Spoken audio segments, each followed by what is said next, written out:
आखिरकार विकास दुबे को मध्य प्रदेश के महाकाल मंदिर से गिरफ्तार कर लिया गया। इस वीडियो में हम जानेंगे कि कैसे पुलिस ने एक एक करके विकास दुबे के इतने बड़े साम्राज्य को एक हफ्ते में खत्म कर दिया।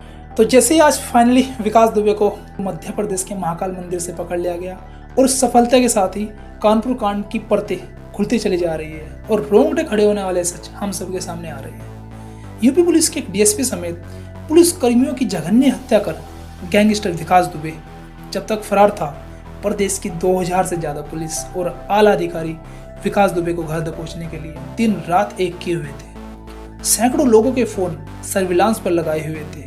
विकास दुबे के 100 से ज्यादा करीबियों के से पुलिस पूछताछ कर रही थी। 2 दिन बाद भी विकास दुबे और उसके गुर्गों का कुछ भी पता नहीं चल पा रहा था। पुलिसकर्मियों के साथ ही एसटीएफ भी विकास दुबे के पीछे लगी हुई थी और माना जा रहा था कि विकास दुबे पड़ोसी राज्य मध्य प्रदेश और राजस्थान भाग गए थे और ऐसा ही हुआ।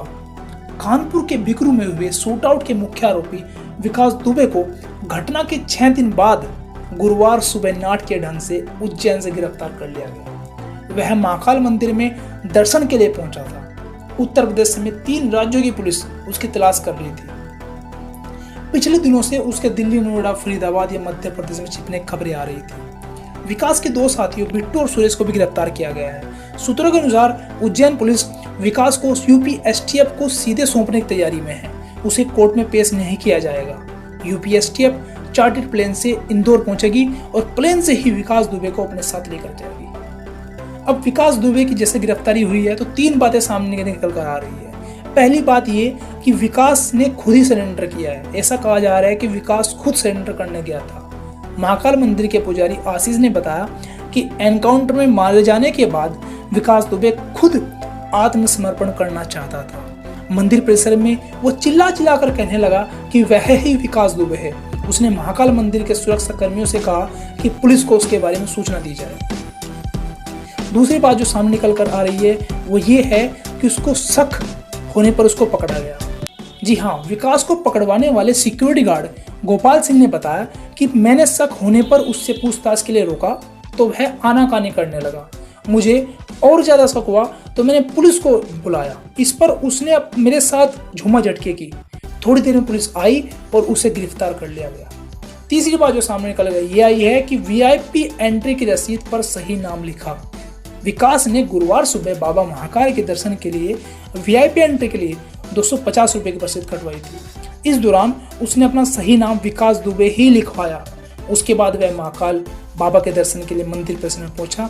दर्शन के बाद विकास वहां मौजूद जवानों के पास गया और बोला कि मैं ही कानपुर वाला विकास दुबे हूं, मुझे पकड़ लो। सच बताऊं तो विकास दुबे की किस्मत ही अच्छी थी जो उसका एनकाउंटर नहीं हुआ। अब कानपुर शूट आउट के केस में अब तक कैसे इस विकास दुबे का साम्राज्य रहा, ये भी अपने आप में एक बहुत ही इंटरेस्टिंग स्टोरी है।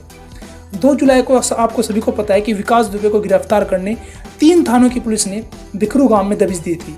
विकास की गैंग ने 8 पुलिसकर्मियों की हत्या कर दी थी। 3 जुलाई को हुआ ये कि कानपुर एनकाउंटर के बाद घटनास्थल पर पुलिस पहुंची कि बिकरू गांव जंगलों में ही विकास दुबे की गैंग से मुठभेड़ हो गई। मुठभेड़ में पुलिस ने विकास दुबे के मामा प्रेम प्रकाश पांडे और साथ में अतुल दुबे को मार गिराया था। इस मुठभेड़ में 3 पुलिसकर्मी भी घायल हुए थे। कानपुर के आईजी मोहित अग्रवाल ने बताया कि मुठभेड़ में ढेर हुए बदमाशों के पास से पुलिस से लूटी गई पिस्टल बरामद की गई, जिससे साफ होता है कि बदमाश कानपुर एनकाउंटर के दौरान उपस्थित थे।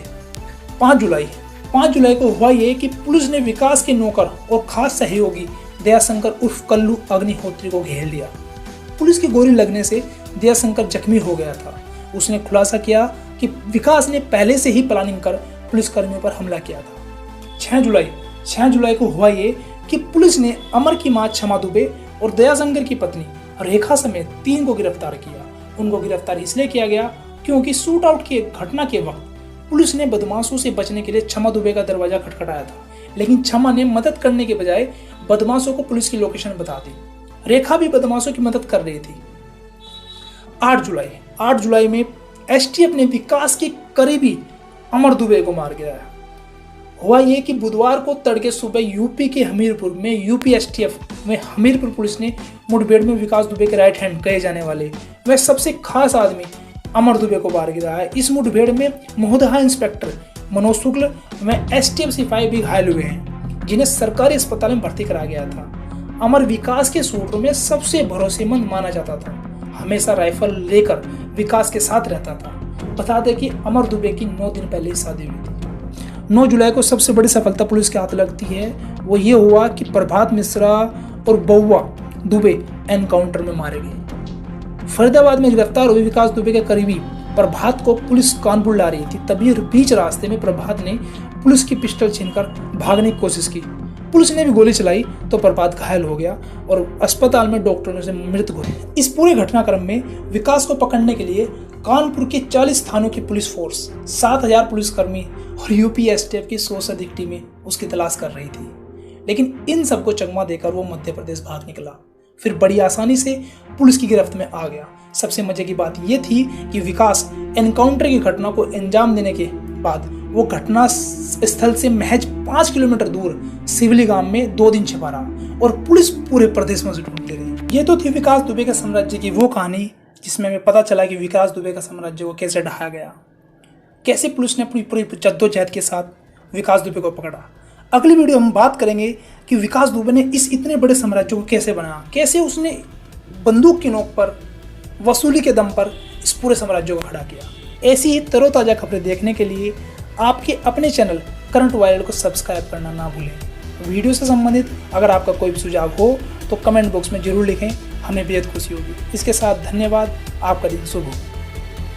नाम से बोला जाता है कि आप माफिया हैं, डॉन हैं, और लेकिन आपका छात्र जीवन मेरा बिल्कुल एकदम संयमित था। मैं छात्र जीवन, मैंने जैसे एक छात्र का जीवन होता है वैसे मेरा संयमित जीवन था। डराया धमकाया? नहीं, डराया धमकाने में ये इन लोगों को समझाया था कि देखो अगर ये नहीं है और ये फर्जी हैं तो इनकी मदद करो, अगर ये मुल्जिम हैं तो कोई बात नहीं, लेकिन ये चूँकि फर्जी हैं इसलिए आप इनके लिए जो है कुछ जो भी साफ करना है वो निकालना।